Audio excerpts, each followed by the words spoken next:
Shalom, Havarim, and hello, friends. It's good to be with you on this Sunday morning, or whenever it is you are watching this. I heard a story this week about two friends who were having a conversation, and things kind of turned dark quickly. The one friend said to the other, I just can't imagine ever getting married again if anything, God forbid, were to happen to my dear husband, Ted. I just can't imagine getting married again. And without missing a beat, the other woman turns to her friend and she says, yeah, I can't imagine getting married again either. Once was more than enough.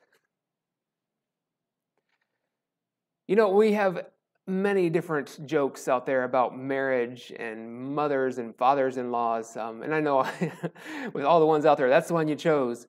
But the reason I chose a joke about marriage today is because if you're watching this on Sunday, July 19th, today is Sonia, my wife, and my 17-year anniversary. Yeah, 17 years, that's a lot of time.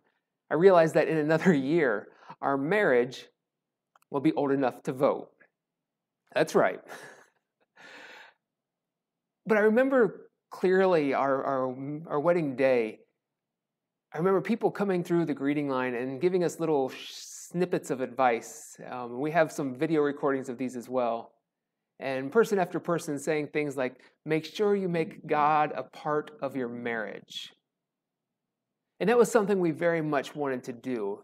At that time, I was in my first church role. I was an intern at a church in Ohio. We were both committed Christians, and we wanted to make God a part of our life. But then the more I thought about it, the stranger that statement was. Because of course God was going to be a part of our life. We couldn't get away from God if we tried. Or as I say in the title of my sermon today, where can we go that God is not? So the question isn't whether or not God is there with you in your marriage or in your work or your schooling, wherever you might be. The question is whether or not we recognize God's presence and whether we live as if God is real.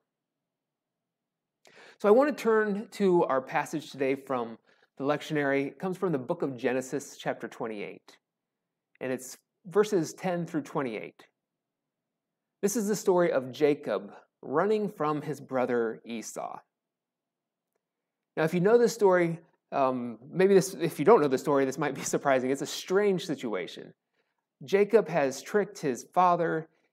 Jacob is the younger brother. He's tricked his father into giving him his brother's birthright and giving him the blessing that was dedicated for the older son. He's tricked his father into doing all this because his father had poor vision. So Jacob was this a little bit of a conniving person. And he knows that that's not going to make his brother happy. He essentially just stole from him. So Jacob flees from his own brother, his own flesh and blood, for his own safety and well-being. I know you thought your family was dysfunctional. Read the book of Genesis. There's some interesting soap opera type stuff going on there. But you see, that was all Jacob ever knew. It was his family.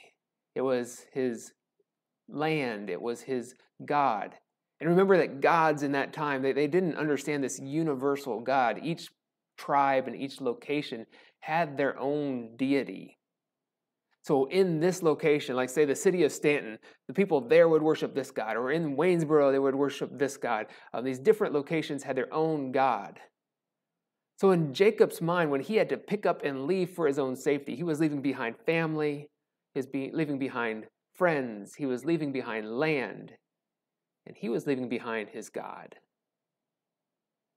So Jacob is traveling. He comes to this place that's really nothing there. He lays down for the night, and all he has for a pillow, it's always interesting to read this, all he has to lay his head on is a rock. And maybe that's part of why he has this vision in the middle of the night. No, God sends him this vision as he sleeps. And Jacob sees this staircase to heaven. And there's these angels going up and down this stairway to heaven. And I know now you've got that Led Zeppelin song in your mind, But that's not what this is about. The Led Zeppelin song, I think, is about a woman who tries to buy her way into heaven. But that's not for now. That's for another day. But this vision is about these angels going up and down into heaven. And at the top of the stairway to heaven sits God. And God turns to Jacob and he promises him that I will bless you, and I will bless your descendants, and the whole world will be blessed through you. It's the same blessing that Jacob's forebearer Abraham received. The whole world will be blessed through you. So Jacob wakes up, and in verse 16 he says this. He says, surely the Lord is in this place, and I was not aware of it. And I like then it goes on to describe this place, and it says that Jacob changed the name of the location. He called that place Bethel. You've probably seen the name Bethel on some church buildings or Christian colleges. There's, Bethel College here and Bethel College there. Many churches are Bethel, name of denomination, Bethel Lutheran, Bethel Mennonite, Bethel whatever. Bethel simply means the house of God. Beit in Hebrew, Beit El. El is a generic name for God. Beit El, Bethel, the house of God.